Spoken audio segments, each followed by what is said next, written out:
इन्ना नहनु नज़्ज़लना ज़िक्रा व इन्ना लहू लहाफ़िज़ून।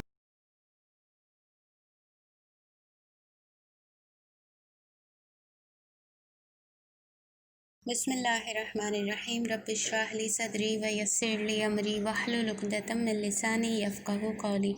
अस्सलामु अलैकुम। एक नसीहत एक कहानी में खुश आमदीद। आज की कहानी एक भिखारी और एक कंजूस के बारे में है। एक मर्तबा एक साइल एक कंजूस के घर पे दस्तक देता है और सदा लगाता है कि भाई मैं भूखा हूँ, अगर एक रोटी हो तो मुझे अता करो। अंदर से कंजूस शख्स की आवाज़ आती है, यहाँ कोई होटल या नान भाई की दुकान नहीं है, ये घर है, जाओ कहीं और जाके सवाल करो। फिर वो साइल यानी सवाल करने वाला इस तरह सवाल करता है, अगर रोटी नहीं है तो गोश्त का कोई टुकड़ा हो तो वही मुझे दे दो। फिर अंदर से उस कंजूस शख्स की आवाज़ आती है कि ये घर है, कोई कसाब की दुकान नहीं है जो तुम्हें गोश्त का टुकड़ा अता कर दूँ, जाओ यहाँ से। फिर साइल मजबूर होकर सवाल करता है कि अगर रोटी भी नहीं है, गोश्त भी नहीं है, तो कुछ आटा हो घर में मौजूद, वो ही मुझे अता कर दो। फिर अंदर से कंजूस शख्स की आवाज़ आती है कि ये घर है, कोई चक्की नहीं लगवाई हुई मैंने जो तुम्हें आटा दे दूँ। अब साइल परेशान होकर आखिरी सवाल भी कर देता है, भाई अगर तुम्हारे घर में कुछ भी नहीं है तो एक गिलास पानी हो तो वो ही पिला दो।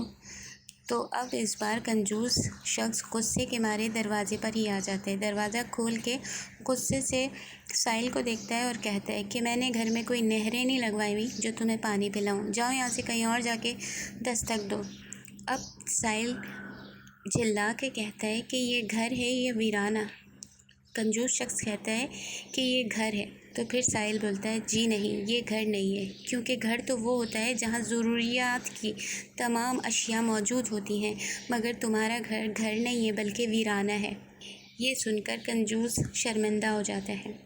इस पूरी कहानी से हमें ये नसीहत मिलती है कि इंसान को इतना भी कंजूस नहीं होना चाहिए कि ज़रूरियात की मामूली चीज़ें देने में भी कतराए। जब अल्लाह रब्बुल इज़्ज़त ने हमें बेपनाह नेमतें दी हुई हैं तो हम अपने हाथों को दूसरों को देने से क्यों रोकते हैं। अगली नसीहत और कहानी के साथ इंशाअल्लाह फिर हाजिर होंगे। वस्सलाम। सब्सक्राइब कीजिए जिक्र टीवी और इस इल्म के सफर में हमारे कदम के साथ कदम मिलाइए।